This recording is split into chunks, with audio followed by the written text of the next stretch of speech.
Medicos and non Medicos. তো আজ আমি আমার ব্লগটা বাংলা ভাষা দিয়ে শুরু করলাম, কারণ আজ হচ্ছে 20শে জুন, যেটা কিনা প্রধান রাজ্য সরকার পশ্চিমবঙ্গ দিবস হিসাবে ঘোষণা করেছে। তো সেই দিবসকেই পালন করার জন্যে আমাদের কলেজে কিছু সাংস্কৃতিক অনুষ্ঠান আয়োজিত হয়েছে। আজকের ব্লগটা সেই নিয়ে।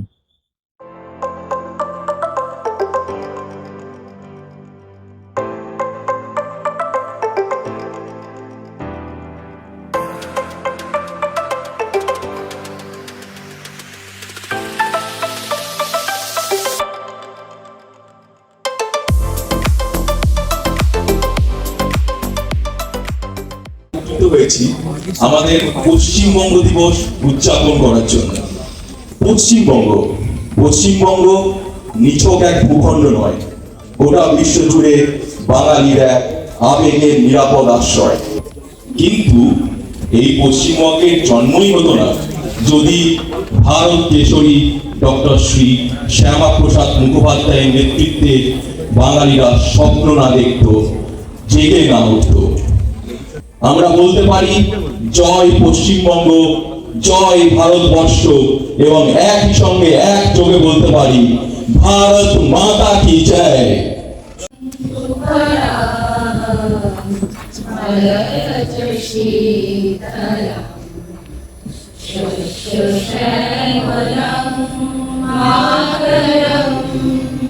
বন্দে মাতরম, বন্দে মাতরম।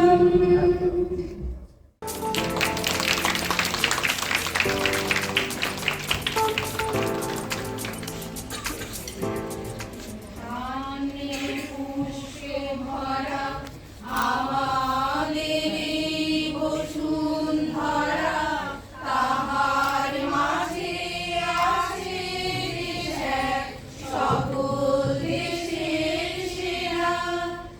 ভাইয়ের মায়ের এত স্নেহ কোথায় গেলে পাবে কেহ?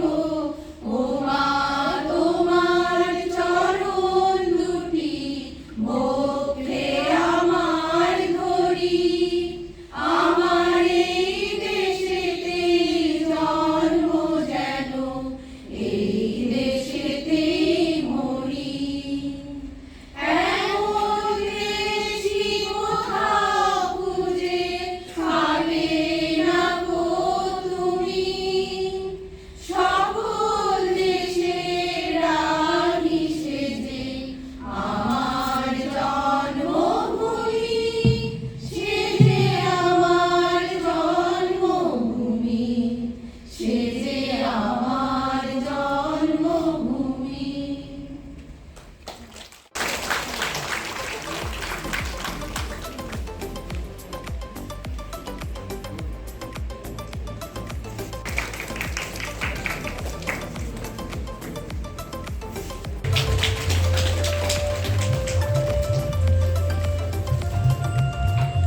ও আমার দেশের মাটি, তোমার পরে ঠেকাই মাথা। তোমার ওই শ্যামল বরণ কোমল মূর্তি মনে গাথা। তোমার কোলে জনম আমার, মরণ তোমার বুকে।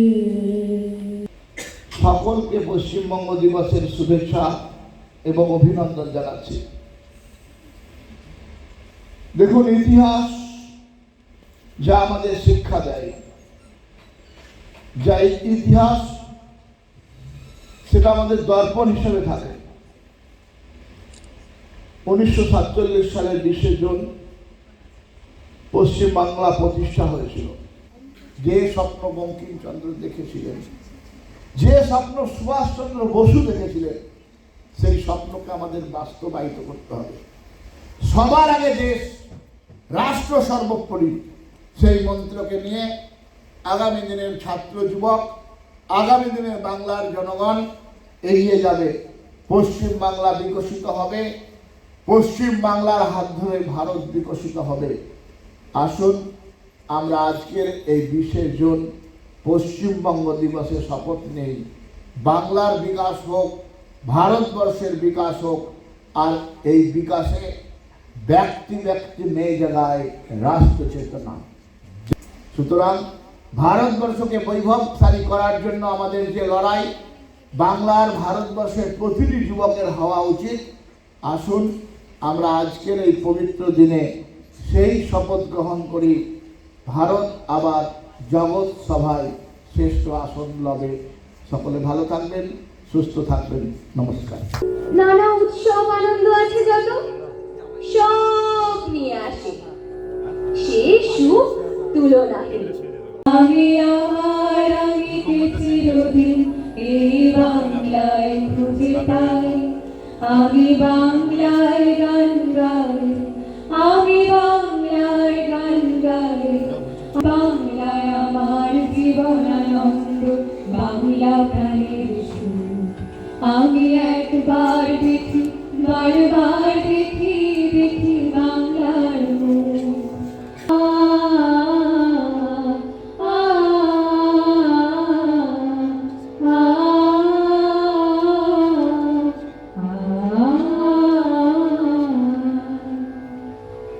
अपनी की मेले में मीत नहीं पाता हूँ, गीत नहीं गाता हूँ, गीत नहीं गाता हूँ। फिर अंत में कवि लिखते हैं, टूटे हुए सपनों को सोचे कौन सिसकी, टूटे हुए सपनों को सुने कौन सिसकी, अंतर को चीर बैठा पलकों पर ठिठकी, अंतर को चीर बैठा पलकों पर ठिठकी, हार नहीं मानूंगा, हार नहीं मानूंगा, रार नहीं ठानूंगा, हार नहीं मानूंगा, रार नहीं ठानूंगा, कल से कौपल पर लिखता मिटाता हूँ, गीत नया गाता हूँ, गीत नया गाता हूँ।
ঢালু চাঁদের হাসি বাঁধ ভেঙেছে।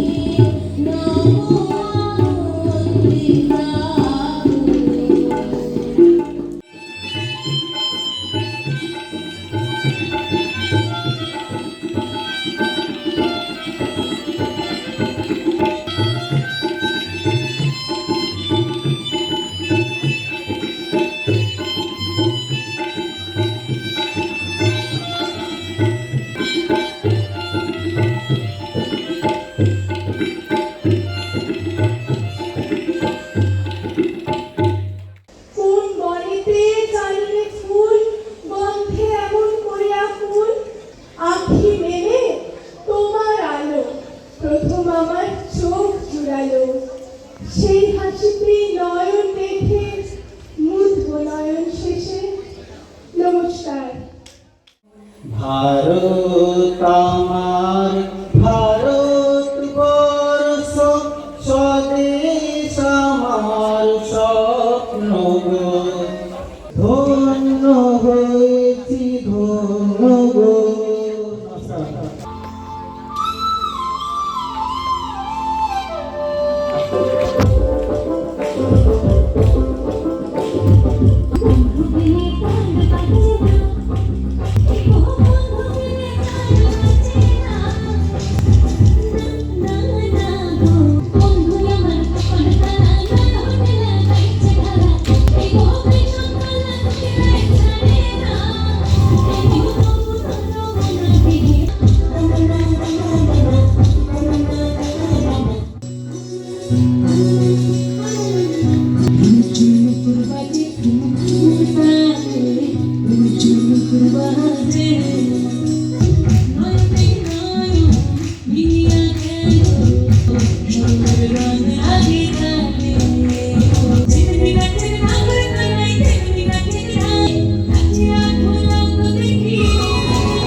দিয়েছি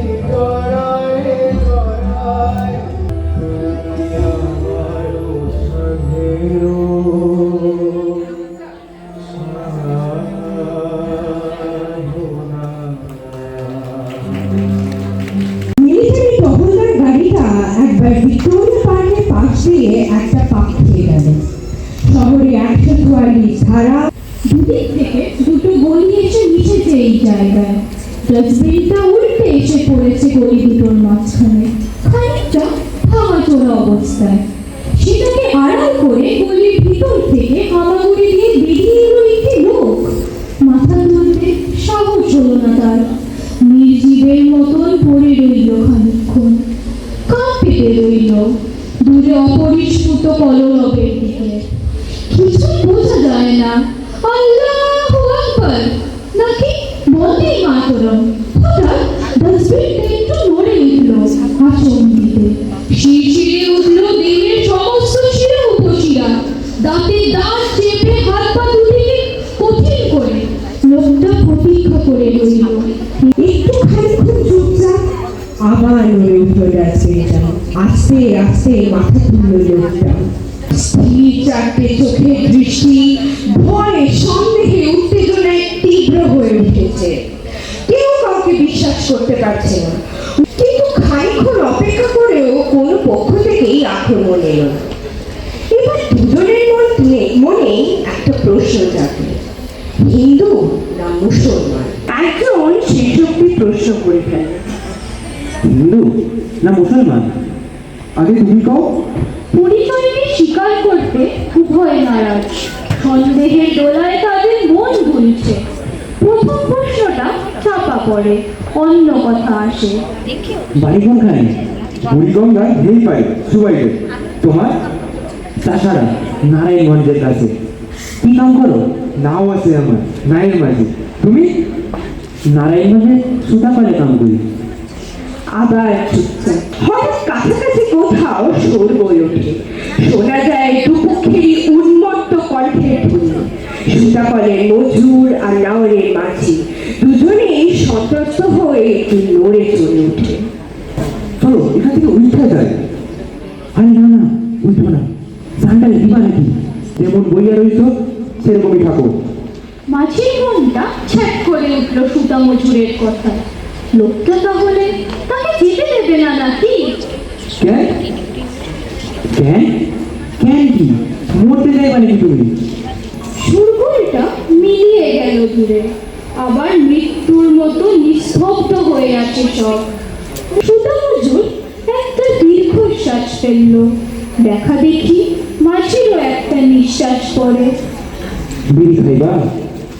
সুতা মজুর পকেট থেকে একটা বিড়ি বের করে বাড়িয়ে দিল মাঝির দিকে। মাঝি বিড়িটা নিয়ে অভ্যেস মতো দু একবার টিপে কানের কাছে বার কয়েক ঘুরিয়ে চেপে ধরল ঠোঁটের কাছে। আর ম্যাচ ব্যাটিও কেটেছে তাইয়া। আরে জ্বলবো, দাও দিদি আমার কাছে দাও। সুতা মজুরের হাত থেকে দেশলাইটা সে প্রায় ছিনিয়ে নিলাম। দু একবার খসখস করে সত্যি সে জ্বালিয়ে ফেললো একটা কাঠি। সুবহানাল্লাহ, নাও নাও নাও তাড়াতাড়ি। তুমি? একটা হালকা বাতাস এসে যেন ফু দিয়ে নিভিয়ে দিল কাঠিটা। অন্ধকারের মধ্যে দুচোরা চোখ অবিশ্বাসে উত্তেজনায় আবার বড় বড় হয়ে উঠল।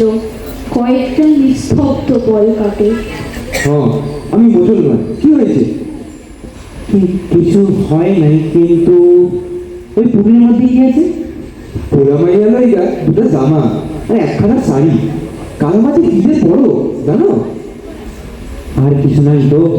মিথ্যা কথা বলতেছি নাকি? বিশ্বাস না হয় দেখো। আরে না না ভাই, দেখুন আর কি। তবে দিনকালটা দেখছো তো, বিশ্বাস করুন যায়। তুমি কও। এই তো হক কথা ভাই। তুমি কিছু রাখো নাই তো? ভগবানের ক্রীড়া কইরা কইতে পারি, একটা সুইও নাই। পরানটা লইয়া তখন ঘরের পোলা ফিরে যাইতে পারলে হয়। আচ্ছা আচ্ছা, আমার কইতে পারোনি এই মার দল কাটাকুটি ফিরে লইয়া। সুতা মজুরের খবরের কাগজের সঙ্গে সম্বন্ধ আছে, খবরাখবর সে জানে কিছু। দোষ তো তোমার ওই লিগওয়ালা লাগল, তারাই তো লাগাইছে এই সংগ্রামের নাম কইরা। এই সব আমি বুঝি না। আমি কি যাই মারামারি কইরা হবো কি? তোমাকে দুটো লোক মরবো, আমাকে দুটো লোক মরবো, তাই দেশে কি উপকারটাই হইব? বুটের শব্দ শোনা যায়। শব্দটা যেন বড় রাস্তার থেকে গলির অন্দরের দিকে এগিয়ে আসছে। সে বিষয়ে আর সন্দেহ নাই। শঙ্কিত জিজ্ঞাসা নিয়ে দুজন চোখাচোখি করে। কি করবো? চলো পড়াই, কিন্তু ধরো কোন দিকে? শহরে রাস্তাঘাট তো ভালো চিনি না। চলো যেদিকেই হোক, মিছামিছি পুলিশের মার খাইব না। ওই ঢ্যামনাকে বিশ্বাস নেই। কোনো গতিকে একবার যদি বাদাম তুলে খাইতে দিয়ে উঠতে পারি, তাহলে আর ডর নাই। মাথায় নিচু করে মোড়টা পেরিয়ে ঊর্ধ্বর সাথে তারা ছুটল, সোজা এসে উঠলো একেবারে পাটুয়াটুলি রোডে। খানিকক্ষণ এগিয়ে এমন সময় তাদের পিছনে শব্দ উঠলো ঘোড়ার ধুনে। তাকিয়ে দেখলো অনেকটা দূরে একজন অশ্বারোহী এদিকেই আসছে। ভাববার সময় নেই, বাতাসে ন্যাথর যাতায়াতের সরু গলির মধ্যে আত্মগোপন করলো তারা। একটু পরেই ইংরেজ অশ্বারোহী রিভলভার হাতে তীব্র বেগে বেরিয়ে গেল, তাদের বুকে অশ্বক্ষর ধুয়ে তুলে দিয়ে। শব্দ যখন চলে গেল অনেক দূরে, বুকে ঝুঁকে মারতে মারতে আবার তারা বেরিল। হ্যাঁ, কি হলো? এইদিকে এসো, এইদিকে দেখো। মাঝের সংকেত মতন সামনের দিকে তাকিয়ে সুদা মজুর দেখলো প্রায় 100 গজ দূরে একটি ঘরে আলো জ্বলছে। ওইটা ইসলামপুরের বাড়ি। আর একটু এগিয়ে গেলে বাড়ির কাছে বাইরে গলি গেছে।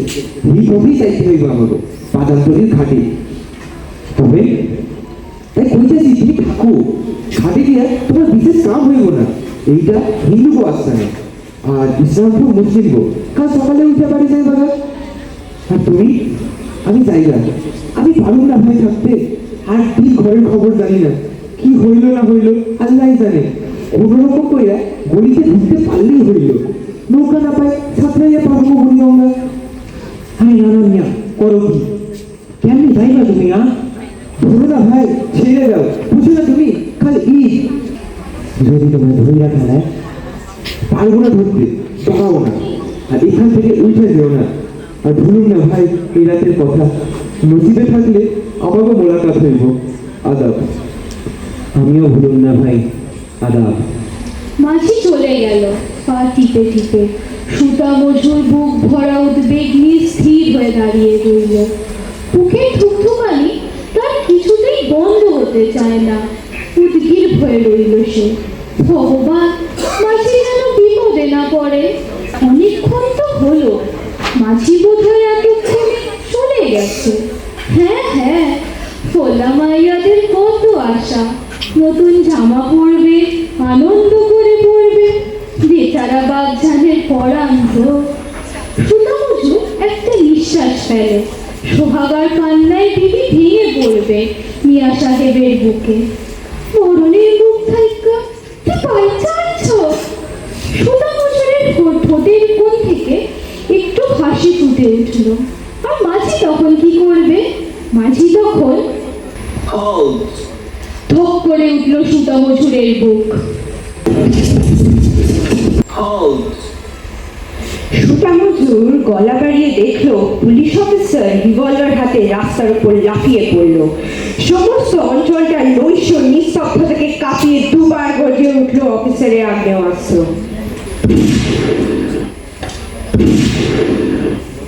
লাফ দিয়ে ঘোড়ায় উঠে অফিসার ছুটে গেল গলির ভিতর। ডাকুটার মরণ আর্তনাদ সে শুনতে পেয়েছে। সুতা মজুরের বিহ্বল চোখে ভেসে উঠল মাঝির বুকের রক্ত। তার পোলা মাইয়ার, তার বিবির জামা শাড়ি রক্তে রাঙা হয়ে উঠেছে। মাঝি বলছে, পারলাম না ভাই, সাওয়ালিয়া আর বিবির চোখে পানিতে ভাসবো পরবের দিনে।